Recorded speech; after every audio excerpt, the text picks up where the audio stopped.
You. A native of Houston's 3rd Ward, Daryl Bohanna knows the importance of being industrious and disciplined. A product of the U.S. Army and a father of 7, he realized quickly he needed to figure out a way to support his children. But he also learned very difficult lessons about saving money and creating generational wealth. You have other races, other groups of people teach their children early. So by the time they are in high school, their credit is good. They got $10,000, $20,000 in savings account, and they have a car. They have a leg up in life. I'm Eddie Robinson, and stay tuned as we chat candidly with children's book author Daryl Bohanna. He tells us more about how he's written a series of books designed to help kids build a better relationship with money and how to improve decision-making skills on managing money. Oh yeah, I feel you. We hear you. I see you.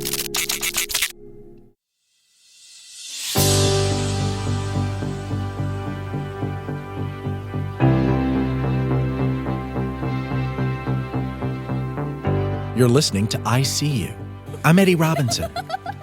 There's an old African quote that says, "There is no wealth where there are no children."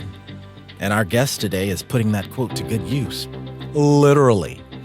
Daryl Bohanna is a children's book author, but don't expect a book that's similar to those popular Sun Up books with the 2 animals, Buffy and Mac.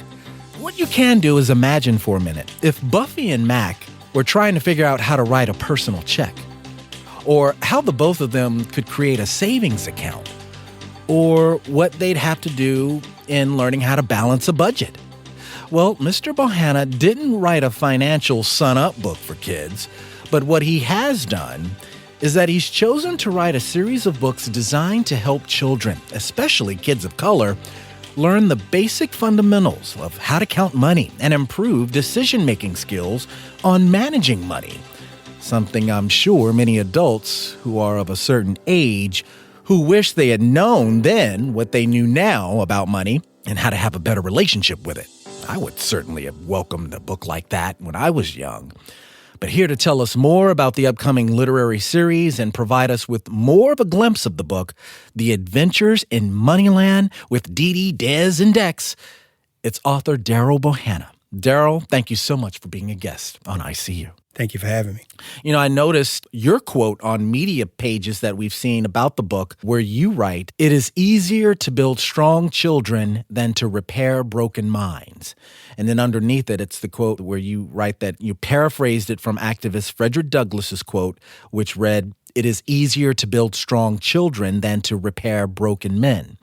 Describe for us, Daryl, why you selected that quote and why it still resonates for you, and sharing a bit of a glimpse of what this book is really about. Well, when I chose that quote, I had to think, why are we so far behind financially? If you look at statistics financially, honestly, at every totem pole, we're actually at the bottom. So I had to find out, okay, what is it? Why are we here? And why do we continue to repeat this cycle? We see our athletes, they make it to the promised land of the pros. 3 or 4 years later, after retirement, they're broke, or when they finish playing, they're broke. When I was in the military, you see kids, first time away from home, to get 3 paychecks, 2 hots. We call it 2 hots and a cot, right? But on the first, they get paid. On the third, they're broke again. On the 15th, they get paid. On the 18th, they're broke again. Like, okay, what is the problem? And so I went through that whole process of, okay, where is the root cause of this problem? And I went back to home, the beginning. And I tell people that, understand this, for whatever reason, in a Black household, talking about money is a taboo. You don't do it. It's an adult conversation. Yeah. So I was like, okay, if it starts at home, our children are directly and indirectly influenced by the habits of spending money or handling money, right? When your child grow up, you say you're a new dad. So when that child grow up, that child is going to see you hand the card, take the card back. That's right. Put the card in the ATM, where ATM probably be gone by time. But they're going to see this exchange, but they don't know why. They just see it. So if you don't stop and talk to them about how you make the money, how you manage the money, then all they're going to see is that exchange, right? And that's what they learn because no one ever sat them down and said, okay, look, this is how all this works. And that's where it came from. It has to start at home. It can no longer be a taboo or an adult conversation. And if you look at it, you have other races, other groups of people teach their children early. So by the time they are in high school, their credit is good. They got $10,000, $20,000 in a savings account, and they have a car. They have a leg up in life. By the time our light bulb come on, right? We're 30 years old, talk about, I want a house. I want a family. Well, we probably already have a family, let's be honest, right? A broken family, just be honest. That's right. And then they look back, okay, I'm serious about life now. But then you turn around 25 years ago, you went to college, you racked up a bunch of debt, not just for education, but partying, credit card debt, student loans, repos. You have all these problems. And now you have to go file for Chapter 11. You have to fix these issues, right? Absolutely. So now you're behind again. Wow. So by the time you get 35, 40, now you can get your house. Right. But you have other people that learn early. They've already been there. So it's easy to fix it in the beginning. Very beginning. Than in the middle because you've already developed those habits. Daryl, what was that about? Because I grew up in that same sort of thinking, that mindset of, this is grown folks conversation, Why was it so taboo in these African-American homes back in the day? I don't claim to be an expert on them. But the thing is... Your thoughts, your perspective. You have to remember that we're, 3 or 4 years removed from slavery, right?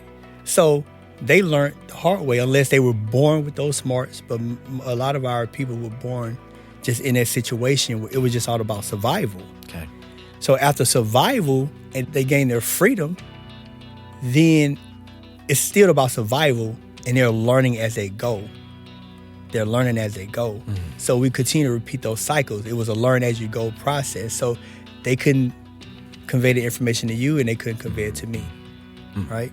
So I call myself the black sheep of the family because my mom, she's a worker, right? If she was here, I would say it. She loves to work for others. Okay.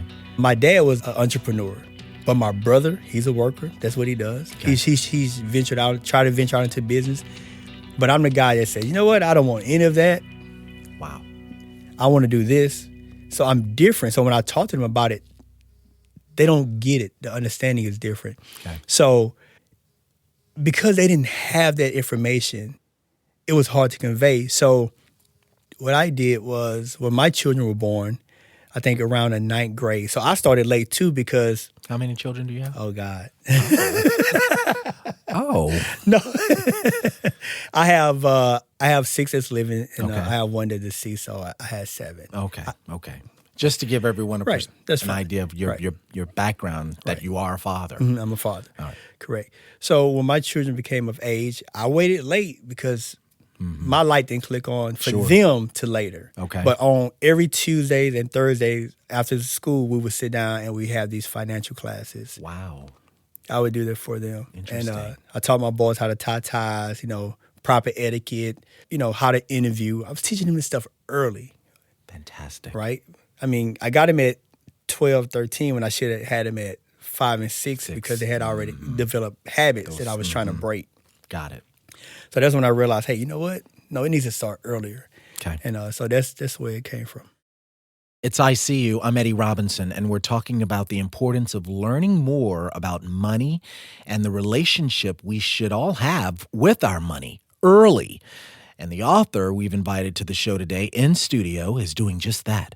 Daryl Bohanna's book entitled The Adventures in Moneyland with Dee Dee, Dez, and Dex follows 3 young children who go on these journeys as they explore money, how to count money, ways to save money, what investments mean. And it's been Daryl's way of addressing ways to teach our youth about building wealth early, not when they're in their early 20s, but as early as their preteens.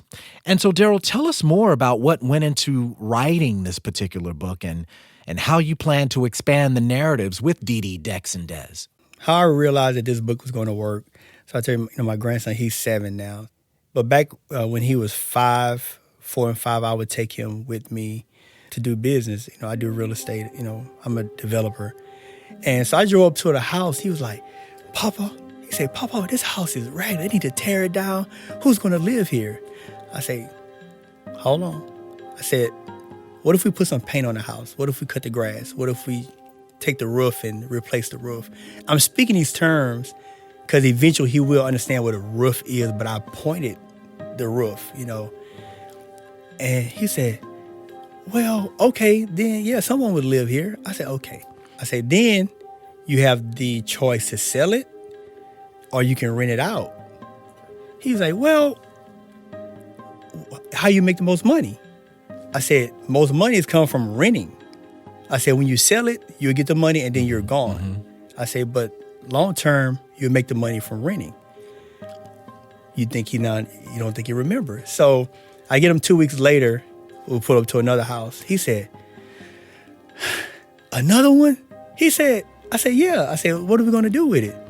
He said, well, if we put some paint on it, but this one here doesn't have windows, Papa, so it needs windows.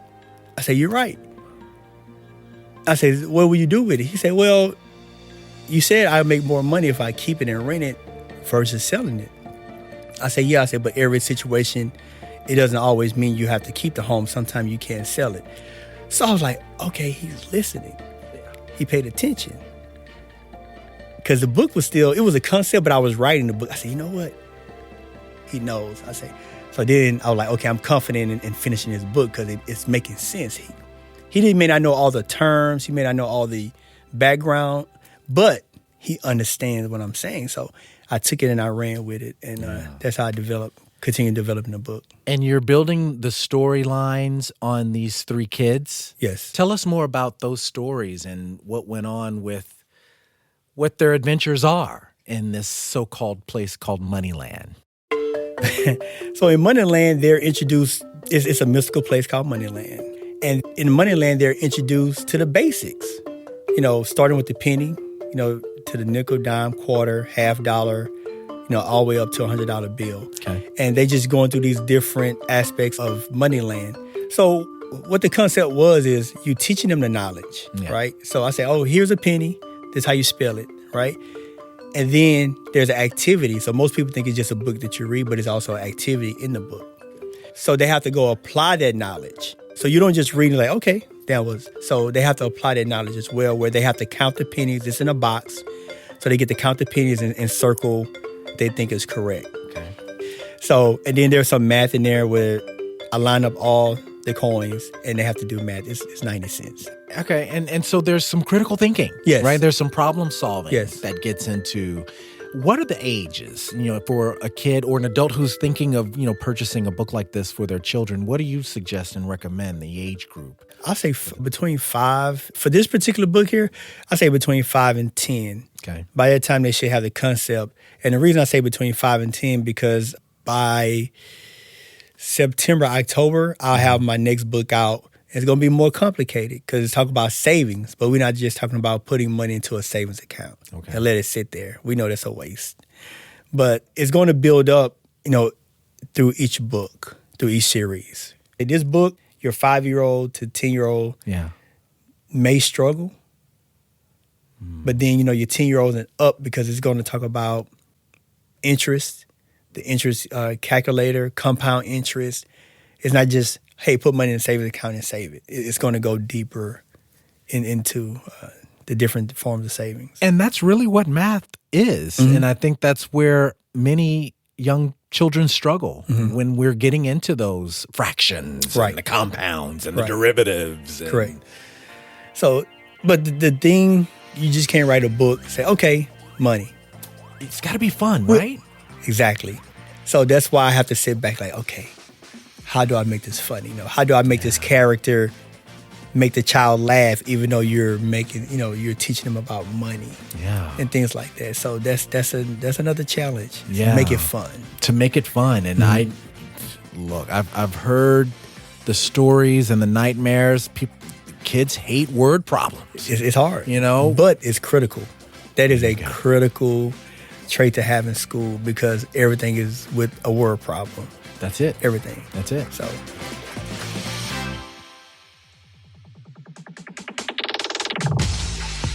Coming up, An intense discussion with children's book author Daryl Bohanna about why it's so difficult for Black Americans to invest and save money. Plus, we'll dive deeper into his upbringing in Third Ward Houston and how his military background and the fact of him becoming a father with so many children so early prompted him to be responsible and disciplined about his finances. I'm Eddie Robinson. I See You. We'll return in just a moment.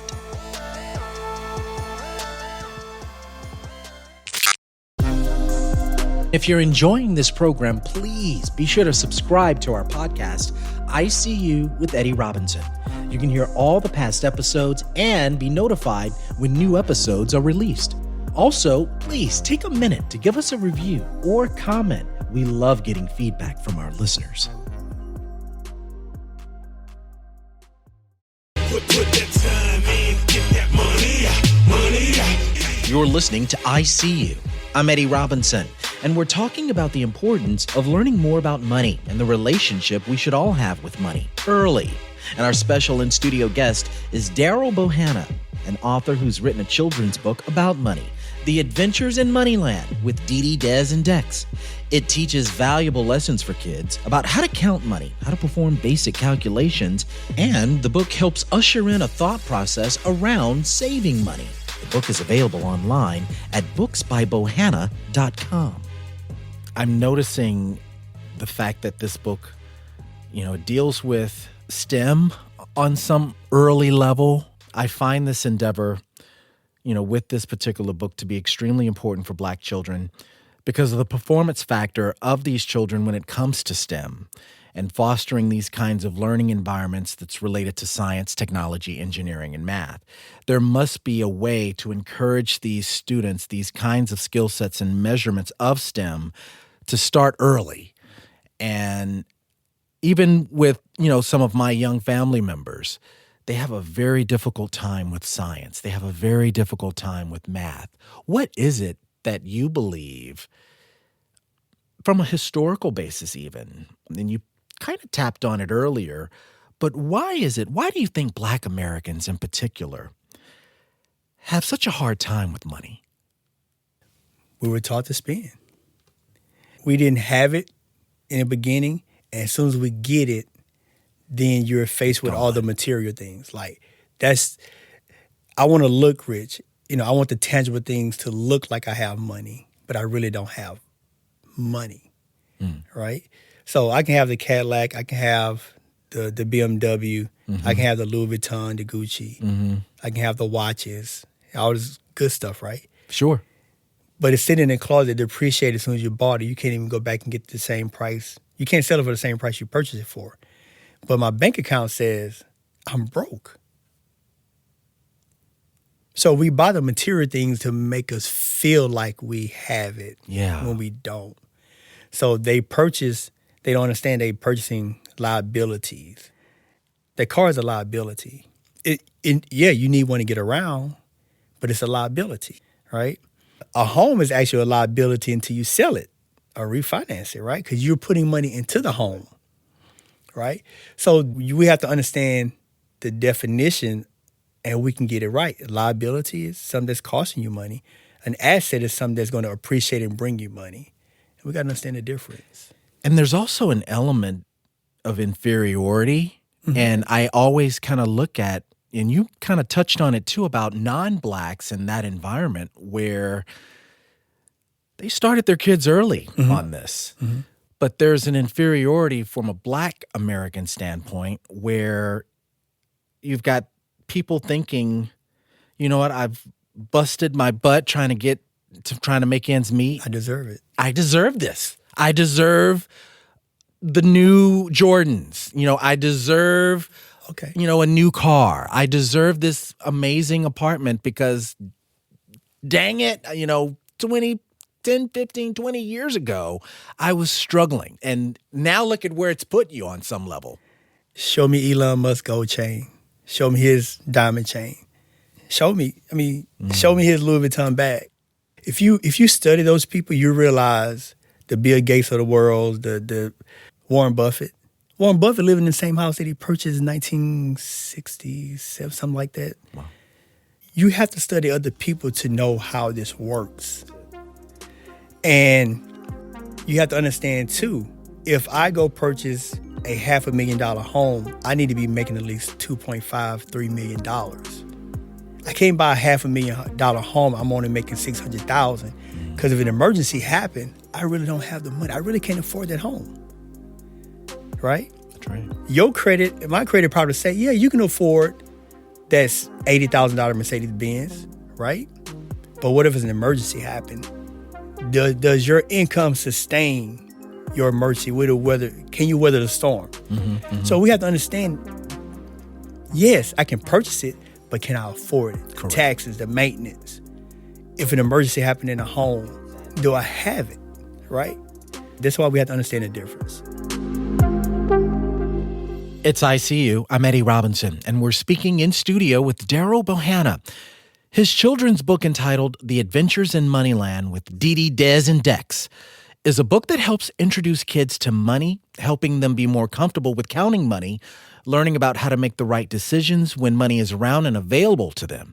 Daryl is also a native of Houston's 3rd Ward, and we want to get into some of that discussion as well, Daryl. You mentioned about, growing up and playing with George Floyd in football. What it was like, growing up in 3rd Ward as you were trying to get your bearings of what you wanted to do out of life and your career. What was it like for you growing up in 3rd Ward? Now that I'm an adult, I'm on the outside looking in. Yeah. I was blessed. I had a mother that cared. She's a country girl that ruled with an iron fist because she understood the environment that we were in. Okay. So it was school, home, don't let the street light beat you in this house type, Nice. Heard that before. And she just makes sure that we didn't get involved with a lot of things that happened. Now, even as a mother, trust me, we got involved. But her voice kicked in because my brother and I, we have these conversations. And, her voice kicked in. It was like, you know what? Can't do that. We shouldn't be doing this. Let's go home. And it became a reality when you're in elementary school and you have a friend that was killed. Then you get to junior high school, another friend killed. High school, 4 or 5 before I even graduated high school. Jeez. So you see your environment, you watching your friends drop out to work on the corner. Yeah. Or you see girls dropping out because they're pregnant. I mean, we were surrounded by all of this.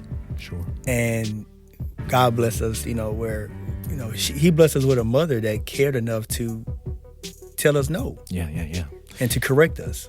And somehow you found your way in the Army. Yeah. I mean, what went on there in that decision? God. Oh.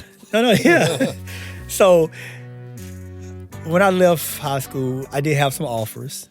Okay. But the problem was me. By the time I think I was 19, I had 3 children. There you go. I had 3 already. Okay. And once again, my mother, she didn't play those games. I had to go back. So with my first child, I think I was 16, 17. Okay. And I went in the house, and my mom knows me. You got to pull stuff out of me. I'm not going to just volunteer information. Okay. So I walked in the house. She said, "You got something to tell me?" No. Interesting. This went on for about a couple of minutes for the sake of time. She said, "Well, this person called me today." Yeah. I said, "Okay." She said, "You still ain't got nothing to tell?" I said, "No." So Wow. anyway, she said, "Stop playing with me." I'm like, "Okay, Mom, this person's pregnant." Mom knows best. Yeah. And she said, "Okay, well, what you need to do right now, you need to get out of here and go look for a job." I said, "Who?"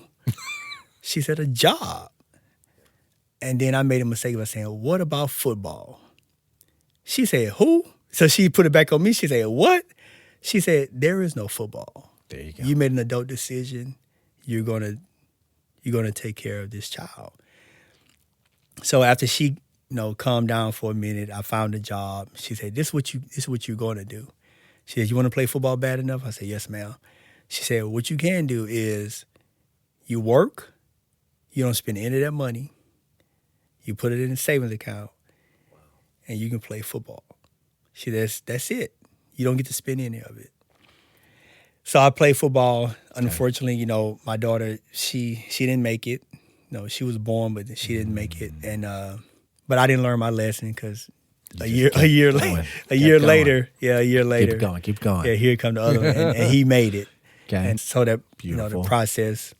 So when I finished high school, I like, okay, coach, I can't take any of this. I have to go. He's like, the Army? You're not going to the Army? I said, I'm going to the Army. And I joined the Army. One of the best decisions of my life. I'll be honest with you. Wow. I was able to take care of my children. I was able to get a master's degree.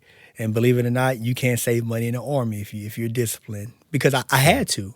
That's right. And I tell you why. I use a concept that I actually put the roof on a home before I built the foundation. Meaning I already had my children and my family. So I felt like I had to do this. I'm holding my family up here while I'm trying to lay the foundation. Wow. To bring them up so Right. I can sit them on it. Correct. And so, Great visual. right. When I figured out my paycheck, you know, between child support, I did marry, you know, one of my children's mother. So Okay. 2 of my children was in the household. Okay. And I was like, okay, what am I going to do? I started off saving $25 per paycheck. That was it. Okay. When I got a raise, I was already living off for a certain amount of money. So I never incorporated that raise into my living expenses. I just put it in savings. Because I was married at the time, you know, wives don't want to hear, I don't have, no, you can't. So I can imagine. I had to appease her, right? So when Sure. when bonuses came, I said, okay, look, I got 5,000. Let's take 25. Let me calm you down and the kid, and then I'll put 25 in savings, right?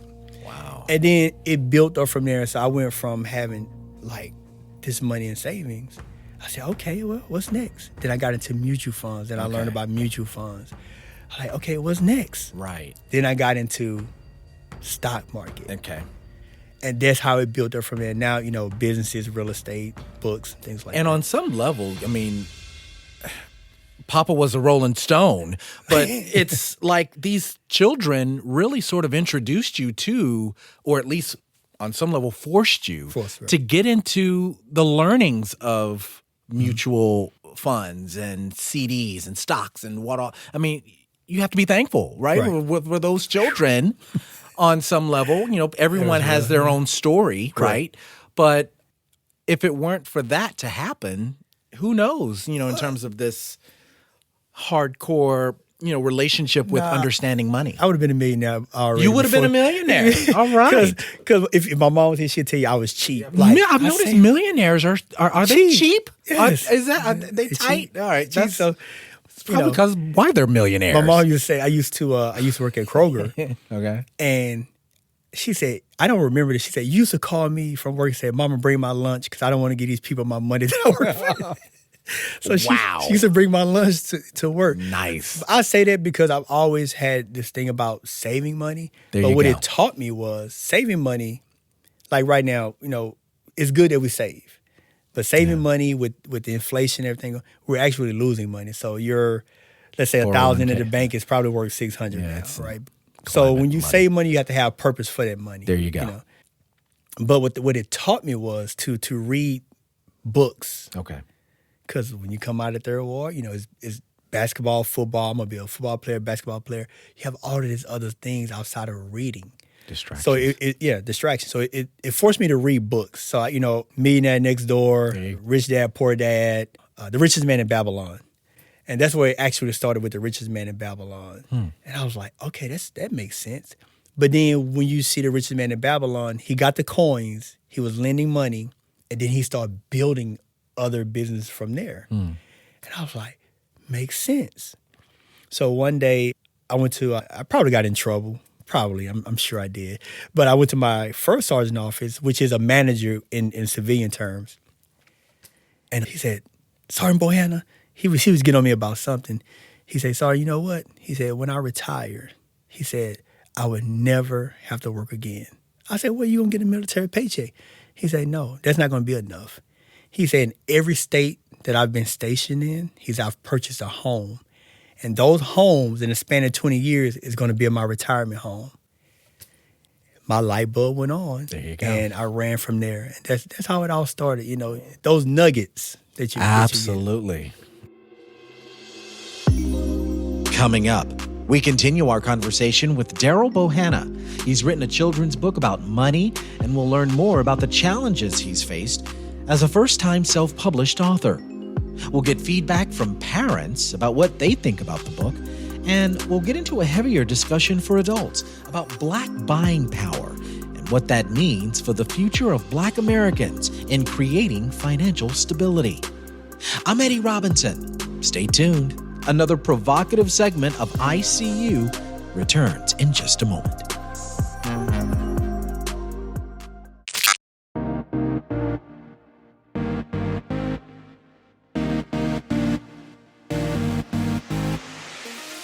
If you're enjoying this program, please be sure to subscribe to our podcast, ICU with Eddie Robinson.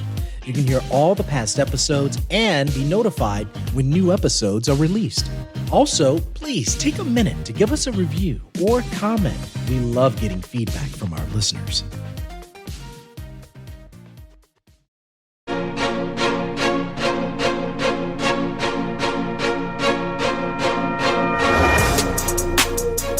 We're back, and you're listening to ICU.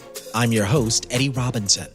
We've been chatting in studio with Houston, Third Ward Zone, Daryl Bohanna. He's a self-published author of a new children's book entitled The Adventures in Moneyland with Dee Dee, Des, and Dex. The book helps toddlers starting at age 5 build a better attitude towards the study of mathematics and helps them at a young age understand the importance of counting and saving money. And Daryl, it's really been cool, man, learning more about you and why you decided to write this book for kids. I'm curious, what's been the feedback? Have you received any from any adults who've learned from sharing the book with their children? The feedback has been great. Of course, adults is going to joke because, wow, we've lived it, right? They like, well, where was this book when I was growing up? You know what? I need this book, not my grandchild. So, those are type of feedbacks that I get. And I think we're in the right place. Is this book where you want it to be? What's missing in your mind? You've released the book, it's out, but I don't think I've seen it on Amazon. Talk to us about that aspect. So it's only on Books by Bohanna. Okay. And what I wanted to do is keep it affordable. There you go. That's what I want to do. I want to put it on Amazon, but now it's going to go from $17.99 probably to $25. Well, right? That's what I wanted to ask you. Like, what are some of the challenges that you've experienced as a Black self-published author? Yeah, so, it's like anything else, price points. I can buy $10,000, sell it at $8.99, or, I can afford to buy, X amount and sell it at $17.99. So those are challenges. Other challenges is, is being receptive. You have to, because you're trying to introduce a concept that most people don't want to hear because they're used to a certain way. And my thing is, look, if you don't want to learn, let's try to help teach the child. But the mentality is still, you're trying to overcome these mentalities that, that adults. Because they're deep-seated. They're deep-seated already. That's a challenge. But people that know the worth of the book, it sells itself after. I don't have to sit there and convince you. Okay. And typically I don't. I'll tell you about the book and I'm going to leave it at that. I'm not going to say, please, hey, they really need. It sells itself, sure. But as far as, Amazon, the Walmarts, the price points, I don't want to price it where, the African-American community feel like they don't want to purchase it. There you go. Because of the price. And on some level, your audience. Correct. Right? Correct. We're all speaking like I could speak for the African-American community. We're trying to make ends meet. We're trying to, stay above water. Right. And it, it would help if there were, certain price points that's affordable for families to encourage them to purchase a book like this. Yeah, I try. I purposely kept it under $20. Yeah, it was on purpose. Yeah. Mm-hmm. So, Daryl, give us more insight into the writing process. All right, how did you go about developing the characters in the story? So what I do first, it's like they teach us in school, just write it. Okay. It doesn't have to be correct. Just write it. whatever the ideal is, there's no dumb idea. Just write it down. Okay. And I wrote it, and then I'll go back and construct it later. Yeah. So not to give anything away, but the second book, you actually get more into their characters, of their individuality, who they are as individuals. Sure. In the book, because they're saving for different purpose, for different reasons. So that's when their independence and their individuality will come out in the second book. Okay. This book here, I can tell you about their outfits. Yeah.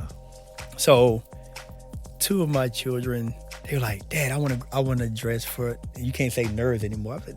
No. You can't say that anymore. But back then, they were like, it was Nerd Day in school, Okay. and they were like, "We want to dress as nerds." I said, "Okay, Interesting. So they put this whole outfit together, and I took a picture. Okay. I like, man, this is crazy. I said, well, okay, y'all look crazy, but go ahead.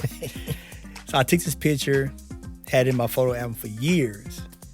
And when I came up to start writing this book, I went through my photo album and I found this picture. So this is the outfit. This is what they actually look like on Nerd Day. Nerd Day. On Nerd Day. This is what they look like. And my illustrator, he's great because I gave him raw, like, look, this is what I want them to look like. Okay. And he took it and he trust me, he messed up a few times, but this was the end result here. But That's awesome. Yeah. Many banking institutions here in Third Ward had been replaced with ATMs. Do you think this speaks more to the notion of communities of color being told that they have buying power or Black buying power? Has that concept ever come across your mind? Do you believe in it, Black buying power?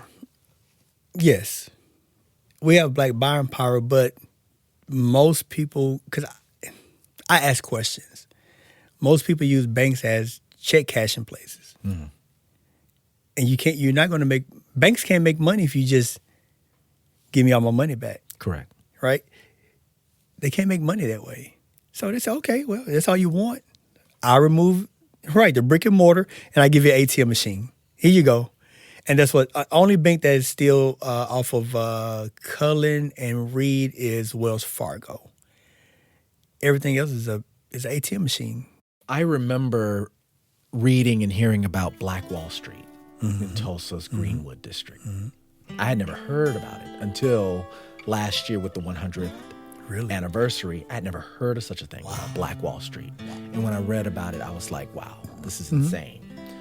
And then we wanted to have a show about it on ICU, and we did.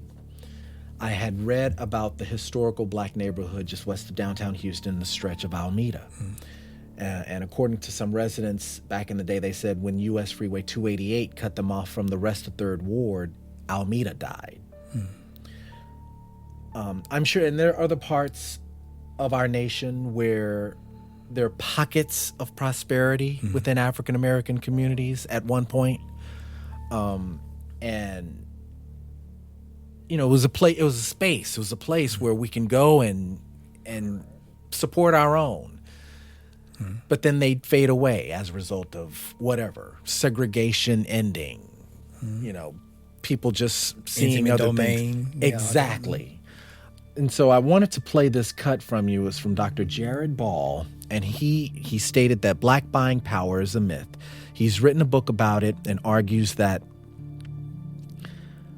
commentators, media analysts, they've misused this claim largely to blame Black communities for their own poverty based on squandered economic opportunity. During our conversation, I questioned if whether another Black Wakanda could ever exist. So this is where I often I have to find myself in disagreement in a marginalized space because Please. One, I don't want a Wakanda. To me, I'm very Killmonger when it comes to Wakanda. Wakanda to me is not what we should, we don't want this exclusive society that has all the wealth and all the resources and holds it for itself and lives in some fantasy utopia while the rest of us suffer. I don't want that. Similarly, I don't want a situation where the different thinking that I think we need is, needs to get beyond what we're being told is the problem of financial literacy. So I don't want us, in other words, we're not poor because we don't know how to save and spend and start businesses and invest and all. That's not why poverty exists. That's not why Black people or any other group is poor.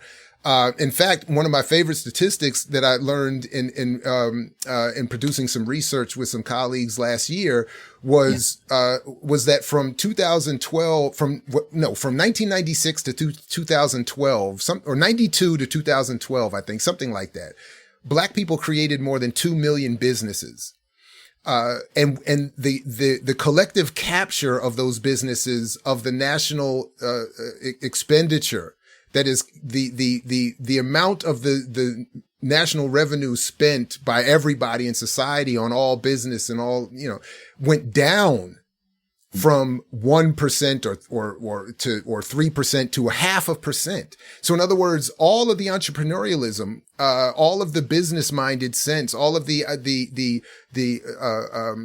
following the mythology that we're constantly told of starting businesses and being more frugal and et cetera and so forth, led to a decrease in the amount of money generated, largely because of the actuality of a capitalist white supremacist society, where again, wealth is accumulated historically through violence, genocide, enslavement, leading by now to a capture of the political apparatus by the elite. That's how wealth is maintained and passed on, through political power, through state control and management. So what I would suggest what I continue to want to advocate for is that we need political power. We need people to engage politically, organize, and look to create a situation in society where we're not told that we need to save money in the hopes of being able to pass it on, and we can individually in our family do improve our situation. What we need is a situation where we're told that the spending that we do that is creating wealth for this society that should be redistributed back to everybody who participates in the production of that wealth. That was Dr. Jared Ball. He's a journalism professor at Morgan State University, and he's also written a book called The Myth and Propaganda of Black Buying Power. Share your thoughts about the concept of a black buying power. Comment on our ICU Instagram or email us, talk@iseeushow.org. I'm Eddie Robinson as we continue our chat with children's book author Daryl Bohanna, who's in our ICU studios. Daryl, what do you think? I mean, should we hope for a realistic Wakanda nation as portrayed in Black Panther? Do you think there is such thing as black buying power? So we understand that systematically we would never have this utopia of a quote-unquote black Wakanda. Right, because like I spoke to you about how we was only 3 to 4 generations removed from slavery, right? Mm-hmm. So you can open a black-owned business. I have a black-owned business. They can open black-owned businesses. But who are we purchasing from? Who are we getting our materials from? Right? So it would never be, okay, well, Daryl can go to Eddie for his book design. Then Eddie can go to such and such for... Yeah. You will always step outside of your race, which is not a bad thing. Correct. It's not a bad thing. But because you have those that are allies with us, they want to see us grow and prosper, and they're not threatened by it. But you have those that are threatened by us prospering and us taking leadership roles. And then that's where the problems come in with those that fear that, well, what if they get XYZ? Yeah, a little more than what they needed. Right. So we would never, because we don't control, I like oatmeal. You don't. Yeah. Right? So we will always step outside of our, what you want called an ecosystem. We would never have a complete ecosystem because the world was really designed for us to depend on each other. Right. And another thing he said, political power. So we have to get out of that crab in a bucket. I'm just going to call it that, where, okay, I make it to be, a state senator.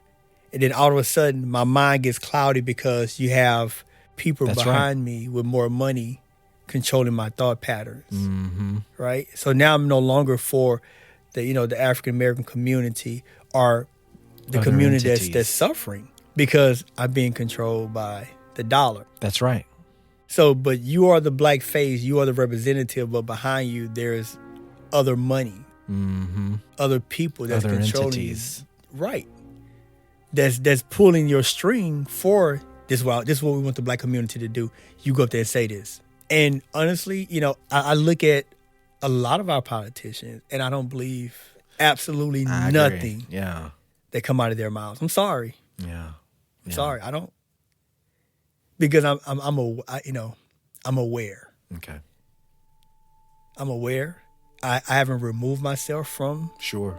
where I'm from and this real struggle. How is it that you're in that office for 20, 30 years and I'm going to Third Ward, South Park, and them people, when they was in their 20s and 30s, they still in the same condition at 40 and 50. Mm-hmm. I don't want people under the conception that books by Bohanna or The Adventures in Moneyland, Didi, Des, and Dex. As I continue to write, it's not a perfect, and people are people that I consult want me to. I'm like, it's not going to be perfect. They're going to be these kids will go through challenges. This is real life, That's right. right? This is real life. And one thing that I did, Eddie, Yeah. I'll show you, because I don't care how much money you have. If your character, if your way of life is horrible, you're just going to be a horrible person with money. And once another taboo in the black community, mental health. I want people to understand that it's okay to talk about it. So I put together this flyer. It's like a PSA that I give out with all my books for families to understand, hey, if you notice this with your children or your neighbor's children, it still take a village. So it's just more of a PSA, like, hey, if you see this, if you notice this in a child or an adult, like, don't laugh at it. They just need help. Help them, And on that flyer, you see the number to the the mental health Department of Mental Health as well. Like, we have to get out of these taboos because it's hurting us. There you go. It's hurting us. I'm so grateful that you mentioned that word, because we've constructed our lives as blacks using that word, and it's taboo, and it's really caused a lot of mental stress and strain, financial stress and strain. And that really kind of brings me into another question of, what you see as the future of Didi, Des, and Dex. What do you see them? I mean, perhaps they could be animated Yes. characters, Yes. Or perhaps even a film. What are some of your thinkings as it relates to the future of these three young kids? So that's my goal. My goal is, TV, because TV can move faster than the book can. I mean, Most definitely. You get other Especially with writers, the you get your visuals. input, and visuals and things like that. So, after book 3, hopefully, I have that that synergy and that momentum where, I can start to say, hey, look, I'm serious about this, Great. and try to push it into TV. If TV don't pick it up, then I know how to, I got some people that know how to work YouTube as well. There you go. There you go. Of all that you've experienced, from how you were raised to how you've raised your own children, and even seeing and experiencing the role of being a grandfather, from your military background to becoming an entrepreneur, what life lessons have you learned about yourself thus far? I've learned that I can adapt and overcome. I'm not afraid to take challenges, and that's what I know about me. I'm not afraid to take challenges, and I adapt and overcome. Yeah, that's me. Especially with that military background. And you kept using the word discipline. Discipline. That's so important. But when you mention savings, and, I know my dad used to my late father always harped on me about saving and saving and saving. And, the best road to prosperity is property. Mm-hmm. Yes. And, I'm realizing that now, but I wish I would have It's an eye-opener. thought about that when I was, at least starting to be my, teen, 14, 15 years old. I wish I would have really kept that. Right. in my Where mind. I used to live on the other side of 45, where property was $5,000. But I was, being a teenager, and then you coming out of trying to save money, right? Right. And then you were like, $5,000. You go over there today? $5 million. Yeah. Like, all I needed was one lot. Insane. It's insane. It's insane that I purchased property 5 years ago for a certain price, and it's tripled, and I haven't done anything to it. It's like, Wow. it's insane. Wow. But guess what it requires? It requires sacrifice. Because I could have bought a Lexus or something with that money, right? And it's like, but instant gratification. That's what captures people. Instant gratification. Like, well, I'm going to buy this dirt, and I'm not going to do anything with it. That dirt is actually worth more than your. That's right. Yeah. So it's stuff like that. Yeah. Yeah. Words to live by as an adult, and especially important for children. Yeah. And last thing Yes, is please. leaving generational wealth, because he did mention leaving generational wealth, right? Look, we work hard for our money, and there are things we do deserve, right? But if you're leaving life insurance, 401ks, properties, trademarks, you can leave all this stuff for your children. But if you don't teach them, if you don't make them get involved in what you're doing, then it was all for nothing. He's a children's book author, and his name is Daryl Bohanna. Thank you so much for being a guest. Thank you for having me. Thank you.